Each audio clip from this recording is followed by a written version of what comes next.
So what the Africa Climate Summit did was elevate Africa with one voice so that we can tell the world what it is we had. If Africa could be an equal player in the global landscape, can get sufficient development finance from outside of Africa and within Africa, can utilize the funds properly, we get to increase prosperity and eliminate poverty. That's the way our thinking is going. Hello, my name is Serah Makka. I'm the Africa Executive Director for the One campaign. We work on development finance for Africa. I am a 2024 Africa Climate Ambassador. At One campaign, One is an advocacy and campaigning organization. So what that means is we don't build wells and we don't write checks to other organizations. We do advocacy. And advocacy can be a bit intangible to many people because they want to see what you're doing. But the truth of the matter is whenever we want to change the world, advocacy is the thing that does it. It's people's voices persistently, consistently demanding for change. So One campaign began this MDB reform campaign. Again, I have to remind you, One works on development finance for Africa. Our theory of change is if Africa could be an equal player in the global landscape, can get sufficient development finance from outside of Africa and within Africa, can utilize the funds properly, we get to increase prosperity and eliminate poverty. That's the way our thinking is going. So where we have camped our tent at One is around getting funding to Africa, because unfortunately, still in 2024, the decisions made around funding for the world do not reside in Africa. The decisions made around funding for Africa do not all reside in Africa, except Africa can increase its domestic resources. And that's a long-term game. So for the here and the now, how do we make sure Africa's voice is reflected? So how much is given, how it's used, and at what scale? So that's why we're in business at One. So we started working on a World Bank reform campaign. And effectively, the World Bank is the single largest source of development finance for many low and middle income countries. They're supposed to hold the world's money, so when you need money, you go to them. But what we found was that the World Bank is not sufficiently providing enough money matched with the scale of the problems. The World Bank was created 80 years ago. They haven't quite changed in the last 80 years. When they created the World Bank, African countries were colonies, so we weren't even in the picture when they created that. So here we are in 2024, actually we started this 3 years ago. And the global financial architecture wasn't quite working for us. And we need funding for education, climate adaptation, healthcare, name it, we need the funding. Can we get it internally? Yes, but there's still some systemic challenges that hinder Africa also from sweating her own equity internally. So we decided to tackle two things. One is not just the flows of financing, but Africa's agency and how it gets the funding.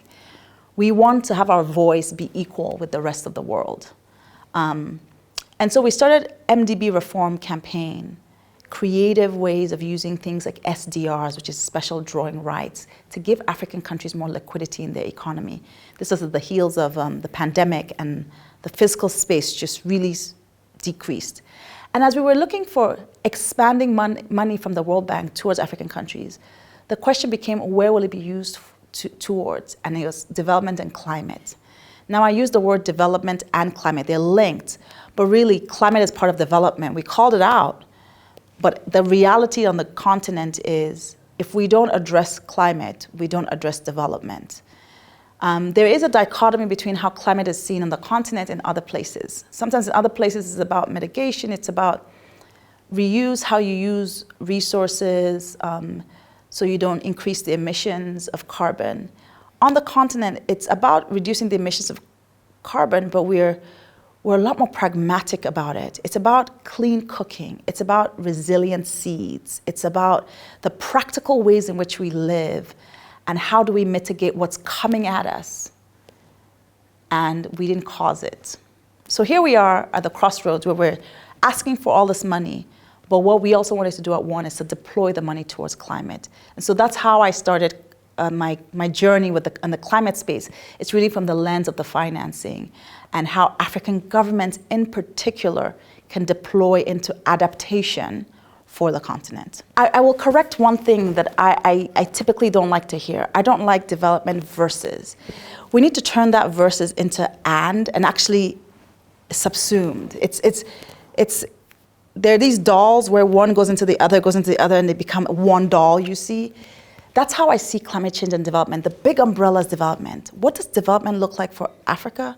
Climate has to be part of that. Education has to be part of that. Agriculture and food security has to be part of that. And because climate impacts health, education, food security, we're not having two different conversations, we're having one conversation. Therefore, if we're having one conversation, we have the conversation about the need for resources. When we come home, we need to apply the interventions in the places in which it promotes our full development. And this is where our African leaders and our policymakers and our activists and our advocates come in. Because is each country sufficiently making the right judgment call as to where to apply the resources? Because it's mutually reinforcing. All of these places are mutually reinforcing. And the funding sources is an interesting question. So comment. For developing countries had pledged $100 billion to Africa to adapt and mitigate to climate change. I think it was 2001, was that? We haven't seen a dime, or a dollar, or a shilling, or a cedi, or naira to date. So here we have a situation where we didn't cause this, number one. The global financial architecture sometimes closes us out of getting resources, number two. And we have a disproportionate amount of impact from climate at home. So it's this terrible confluence of situations. So where do we go from here? I think number one, we should hold accountable to the polluters. It's important to keep saying Africa did not cause this. But yet, because Africa is like Mother Africa, a mother will take care of all. She will take care of the world once some hindrances are removed. The second thing is we need to look inward. I think there's an exciting opportunity for Africa in this time. We have the highest number of sources of renewable energy, solar, wind, geothermal. I mean, we're sitting in Kenya, right? 92% geothermal. We have the largest source of youth population, which when you hear youth population, hear innovation, hear new, hear drive. And we have these critical green minerals that the world needs to transition to this new space where we don't emit. So here we are with assets, and Africa has always been a place with the assets. The question is, what are we doing with the assets? Because the assets can be sold for resources. That way, I think the gap needed to really transform according to the SDG for the continent is $4 trillion. That's the gap required. An organization did the math on green minerals alone. In the next 5 years, if we harness it, we can get $8 trillion. And just from a couple countries, we're not talking all 54, we're just talking DRC and a couple others. Until Africa wakes up to its power and agency, we are going to be in the same place we've been for the last 40, 50 years. And so my advocacy is to our political leaders. We need courage, we need vision, and we need collaboration. One country, DRC, that carries 70% of the world's cobalt, and everyone has a phone here. Cobalt is in your phones. That's batteries for your phones. In many other things. We've got platinum in South Africa. We've got lithium all over the continent. You've got spread with minerals that the world needs. If one country says, no, we cannot sell you our raw materials, you must come in and add value, because that's how we generate wealth, by adding value. No one got rich selling their raw materials to everyone else to add value and send you back, and then you buy it back from them after they've added value, where it originated from here. So if we cannot add value, so if one country says, you may not have my cobalt except you add value, what happens with the rest of the world? You know what they do? They go to the next country and say, you know what, that one isn't playing, give me some. And so if we don't collaborate and as one continent say enough, this is the way forward. You need green minerals, we need green minerals. You need them for all the things. We need to add value so we can get more jobs for those 750 million young Africans coming to the workforce by 2030. We need to give them jobs. We need to add value so we can get more money into our revenue. We need to add value so that we can help the world transition properly. You need to set up your factories on the continent, use our geothermal, so we're not using fossil fuels. Mozambique can probably share more renewable solar and hydropower to all of East Africa if it wanted. It has so much. And if you plant your factory here, you start building with renewable. But except we do it as 54 countries, it's not going to happen. So where are our leaders? Do we have courageous leaders who can say, you know what? We have the vision of what's possible. We can see it. It doesn't even take a man of faith to see this vision. It's quite tangible. It's right there. Look at the earth, look at the minerals, do the valuation of it, add the value, and you have examples. Indonesia stopped the exportation of bauxite so they can add value. Did they get threatened by the West? Yeah. Did they hold fast? Yeah. Now are they selling a lot more for their bauxite? Yeah. But it took pain.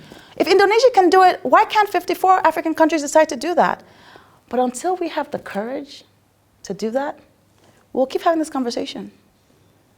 God forbid my kids will have this conversation with your kids, talking about, we need more money for Africa to do. Enough. We're done. We need change, and we need it now. The African Climate Summit was actually quite phenomenal. It was a moment where Africa came together, so we had the collaboration, to, with one voice, speak about what Africa is expecting the world to do. The one voice part is very, very important. Africa's superpower is her one voice. I'll give you a few stats. The population of India is 1.4 billion. That's one country. The population of China is 1.4 billion, approximately, one country. The population of the largest country in Africa, Nigeria, is 200 million. Guess the population of Africa, 1.4 billion. Now, if we were in a boxing match, there is no way a 1.4 billion country can negotiate with a 200 million. I mean, they will eat us for dinner every day. But imagine if Africa came as one. So it's 1.4 billion negotiating with 1.4 billion. Yes, it's a continent versus a country, but we've got the scale and the mass behind us. So what the Africa Climate Summit did was elevate Africa with one voice so that we can tell the world what it is we had. Now, the battle of Africa's agency starts with a narrative. It doesn't end with a narrative, but it starts with a narrative. And that was beautiful about the ACS. It created a narrative that in my professional lifetime I thought was wonderful. And I was like, finally. It wasn't Africa asking for need. It wasn't saying, oh, we need help with X, Y, Z. It was Africa in its fullness of its agency saying, listen, world, what you need is renewable energy. What you need is green minerals. What we need is investments. So now let's sit on the table. We'll bring our assets, you bring your assets, and together the whole world gets what it needs. That's what the Africa Climate Summit said. It was Africa moving in its power, saying, we have this. The world needs it. There's a phrase that says, Africa's solutions to African problems. I dislike the phrase strongly. African solutions for global problems. That's the game we're playing. Africa Climate Summit was that was the game we played. We said, all right, world, you're careening into 2%, 2 degrees. We have solutions. If you want to solve, let's deal. If you don't want to solve, if you're not serious about solving it, sure, we can all careen into 2 degrees and languish, but we have options. So that's what it did, and it's very powerful. Now, having the presidents come in, collaborate with one voice, talk about this, and have the Nairobi Declaration was also powerful. Now, what is the use of a declaration, of a communique, all these kind of documents? You see many documents, the Abuja Declaration, Arusha Declaration. But what the declarations are political little weapons that you take into the Committee of Nations, like the UN. So when everyone's talking about, well, what are we going to decide on? We have an Africa position. And that way, the world doesn't get to be paternalistic and say, oh, we know what's good for Africa, oh, we need to give them this. No, no, no, no, those days have passed. We are going to tell you what we need. And what you're going to do is listen to what we need and respond to our needs. We don't respond to what you think we need. You respond to what we need. And what the Nairobi Declaration was, this is our aspiration. This is what we need. These are the elements that we want to harness. This is the time frame we're giving ourselves to get to renewable energy usage. These are the milestones that we want to reach. And here's how much we need, and here's the funding we need. So having that declaration was wonderful. Having that moment come to that, of Africa coming together and showcasing to the world that we have agency, we have things, and we have resources that you need, and you really need to participate, was, for an African, it was just a moment of pride.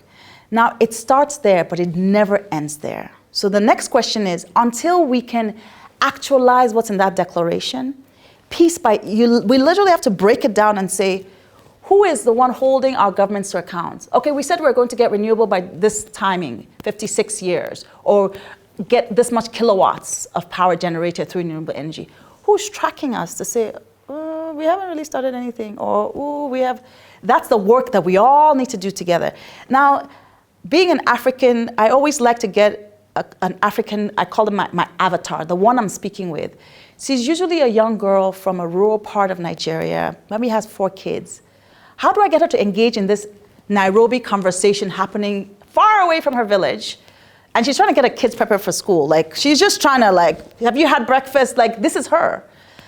And we have to do a better job at communicating the so what to Halima, who lives in Nigeria with her 4 kids. And say, Halima, this is how this translates to you here. Because until we can make that bridge, it remains this policy conversation that you and I can engage in. Advocates can engage in, policymakers can engage in, but that's maybe 1% of the African 1.4 billion population. We've left the other 99% in the dark because we haven't done a good enough job with translation. And we have tools. We have tools of social media. We have tools of humor, satire. We know how to get something going viral, memes. We need to infuse that humor and that ability to capture the attention of the regular African just trying to make a living, trying to get his or her kids to school, trying to have a few meals a day to eat, so that the so what matters to them. And the so what is, you're part of a bigger community. Look at what your government has done. They have pledged to do this. Your role can be either renewing, reusing, how we take care of our environment, the links between what you're seeing with the rains coming too much, the rain's not coming enough, your farm's not getting produced, the links with the conversation we just had and what you can do about it, and how you can hold your government accountable to doing what they said they were going to do. Because if a tree falls in the forest and no one here heard it, it's not going to fall. Did it fall? Well, I don't know, I didn't hear it. If they say all these beautiful things in Nairobi and no one holds them to account, did anything really happen? So that's how it links. No, I think with 54 countries, I think this is where the conversation around collaboration is important. With 54 countries, it's hard to make sure everyone's on the same page at the same time. But we need to start with the committee of the willing, like who's willing to start, because there's a quote from Margaret Mead that I love, I use all the time. Have you ever seen What Has Changed the World? It's just a committed set of citizens that have changed the world. It doesn't take the full to drive. I also love a conversation we had with Donald Kaburuka when we asked about why didn't the other African countries want to be free during independence? And he said, you know how many started the push for independence? It was only like 5 countries that really started the push. But as 5 countries made headway, everyone followed. And before we knew it, the entire continent had independence. There was momentum created. So are we on the same page? No. Do we all need to be on the same page right now? I don't think so. I think we need those who are the willing parties need to start. And I think East Africa is now a great place to be pushing the rest of Africa to start and to demonstrate impact and the value of starting. And right now, I empathize with a lot of leaders because we had a COVID pandemic that they were not prepared for that just wiped out the coffers. Then after that, we had a Ukraine-Russia war for which, surprisingly, Africa felt the brunt of, which it shouldn't have, but here we are. Wheat prices increased, sunflower prices increased, bread prices increased. After that, we decided then the US had decided to support its citizens, its 300 million people, with checks in the mail and all of that good stuff, which was wonderful. But what that meant is the interest rate increased. What that means is it increased for us here too. What the US did over there affected us over here. So here I am, a president. I've got COVID that made me dizzy for like 1 year because I wasn't sure what to do. And then I was asking for vaccines, nobody was giving me. I was looking for money to buy, I'm confused. And I asked the world, we need SDRs, and they're telling me all kinds of things. Then we took a breather. Some Delta, Omicron came, and everything was calm. Then Russia decides over there it's gonna do something crazy. And all of a sudden, everyone starts putting all their resources there. And I was like, wait, hold on, we're still, no, the war is coming to our backyard. So we're just kind of, okay. You know, we sent a delegation to Russia to be like, everyone calm down, let's not be hasty, let's try and fix this. Nothing really happened. Then we came back home, and then the US increased interest rates, and it's hitting us. So I'm a president, and I'm opening my bank account, and I can see the money coming 0, 0. And then a few people are telling me, oh, don't use your fossil fuels. Don't sell them because we need you to do climate change. And they're like, excuse me, it's 0. Of course I'm going to sell my fossil fuels because I need to get that level up to an appreciable amount that I can use it for other things. So I think there is a nuance in our conversation. Do we all need to be there? Yes. Can we all be there right now? There are creative ways to say yes, but it requires political will. And there is an immediate crisis happening that people need to address. And they're using what they have to get what they want. And thankfully, Kenya has 92% geothermal and can use that. Nigeria, on the other hand, is still selling petrol to get its 90%. What is Nigeria's transition? Hence the just transition. It needs to be a transition to, gas has to be included in the just transition, then renewable. But we live in the equator, we're close to the equator, so of course we can get there. There is a little bit of a hypocrisy from the world, and I try to be a pragmatic African. When the world decided it was not going to fund fossil fuels as a collective, including gas, and Africa was saying, wait, hold on a second, let's not be hasty. Then Russia invaded Ukraine and blocked off, I don't know, Euro 2, the gas plant. Then they come to Africa to say, can we get some gas? The same people that said, oh, we're not going to fund this thing, now want the gas, and they're not closing their coal plants because they need resources. So I'm trying to be pragmatic and say, for our continent, what does that look like? Who can go first? Who are going to be the laggards? Because with any technology or any kind of adoption, they're first movers, they're laggards, they're those who you have to push along. But we can't relent. But we also have to be pragmatic, that countries are in serious fiscal crisis. About 22 countries are close to debt distress, where they can't pay for salaries. I mean, people are going without payment because we're paying most of our money for loans. So the conversation we're having with them has to resonate in their minds, because we can't then say what you have, you can't use. Logically, it's a little hollow. The conversation we can have with the laggards, and I will put Nigeria in that case, is what does transition look like? I still think we have a ministry and a climate change environment ministry that is sitting over there. I don't know what they do. I'm sure they do great work. Sitting over there, well, Kenya has climate change in every ministry. We're not there yet. But why are we being sold $10 per ton for carbon credit, and Europe is getting $120 per ton? And we need resources. So Gabon, DRC, what they can play is the carbon credits. We can start advancing that market for them. Can everyone play in that? No. So there's segmentation required. There's a sequencing required. Are we all on the same page? No. Do we all need to be on the same page today? No, I think it's a journey, and we need to be willing to carry the countries on that journey. I mentioned earlier, for the climate change discourse on the continent, actually for the climate change discourse in the world, Africa has the upper hand, because we own the renewable resources. I mean, we've been endowed with, we don't own, we've been endowed with it. We have been endowed with the critical green minerals to transition. We have been endowed with a population that is thriving and is brilliant and is innovative, but needs to be deployed. So we've been endowed with the renewable energy, the sun, wind, geothermal. We've been endowed with critical green minerals, which the entire world needs. We've been endowed by this population that is innovative, vibrant, and is seeking where to deploy their energy. The world needs all three of these things to address climate change. And so there hasn't been another time in the recent history that it feels like a perfect storm for Africa. And the perfect storm, I guess maybe it's a better word than a storm, is maybe the perfect opportunity, where if we harness the moment we're in, we will be net givers to the world than net takers. In some ways, we're kind of net givers if you do the math, but on the books, it seems like we're net takers. So the opportunities are immense and vast right now on climate. To not be the rule taker, but to be the rule maker. To advocate for equality around how our carbon is priced.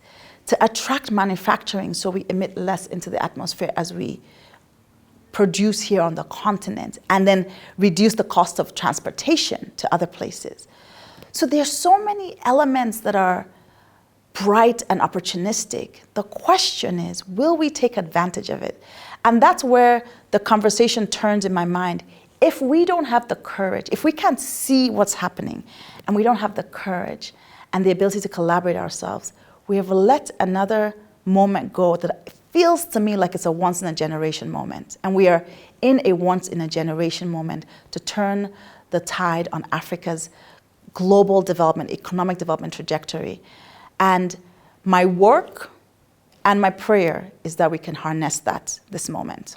So two segments. So to be African leaders, it is an appreciation for everything they've done, to come together as leaders and frame an African narrative around who Africa is, where she wants to go, and who she wants to go there with. The African Climate Summit was just a beautiful example of it. This weekend was a wonderful example. When I see African leaders come together in solidarity, it always gives me hope because it feels to me like something is moving in the right direction. But it doesn't end with solidarity. It doesn't end with coming together. It ends with courage that turns to action. So my plea for African leaders is, I need you all to work together. I need you all to find areas that you can apply your courage to ensure that Africa becomes a net donor to the world, not a net recipient. And the only way we can do that is to produce more at home, is to add value to the things that we do have, is to ensure that we can shape the agenda for the world as opposed to what we have now, which is the world shapes agenda for Africa. But we know you're trying to change that. And we want to be here available as ambassadors, as citizens to help on that journey. But the message is that you have to look out for us. We're on your side. And we have to be able to hold you accountable to making sure what you say you actually do. Because at the end of the day, we're all in this together. So that's my African leaders. For Halima, it is I need you to be aware that what happens around your environment is not a coincidence. Progress does not happen automatically. It happens with intention and with deliberate action. So I need you to know how the climate impacts your farm, the price of goods in the market, how your kids are healthy, whether your kids are healthy or not. I need you to become an active driver to ensure that your children's lives is better.